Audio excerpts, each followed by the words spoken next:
ये जनाब, ये वो गुलाबी आंखें नहीं हैं जिनका जिक्र हो रहा है। आज हम बात कर रहे हैं उन गुलाबी आंखों की जिसको अशुभ चश्म, पिंक आई या कंजक्टिवाइटिस भी कहते हैं, आई फ्लू भी कहा जाता है। इसने एक वबा की सूरत इख्तियार कर ली है और हमारे पूरे मुल्क को लपेट लिया है। ये एक वबाई बीमारी है, बहुत तेज़ी से फैल रही है।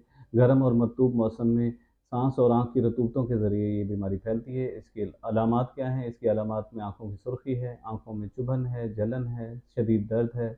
उसके अलावा फोटो सेंसिटिविटी है, आँखों से रोशनी बर्दाश्त नहीं होती है। उसके अलावा आँखों से रतूबत जारी होती है, बहुत बेचैनी होती है, गले की सोजिश होती है, बुखार होता है, नज़ला और ज़ुकाम होता है, आईलेट्स होते हैं वो सूज जाते हैं। इसकी एहतियाती तदाबीर क्या हैं? आँखों को बार बार मत छुएँ, साबुन से हाथ बाकायदगी से धोएँ, तौलिया, साबुन, उसके अलावा मेकअप का सामान ये शेयर ना करें, कॉन्टैक्ट लेंसेज का इस्तेमाल ना करें, स्विमिंग पूल्स ना जाएँ, आई स्पेशलिस्ट से रब्ता करें।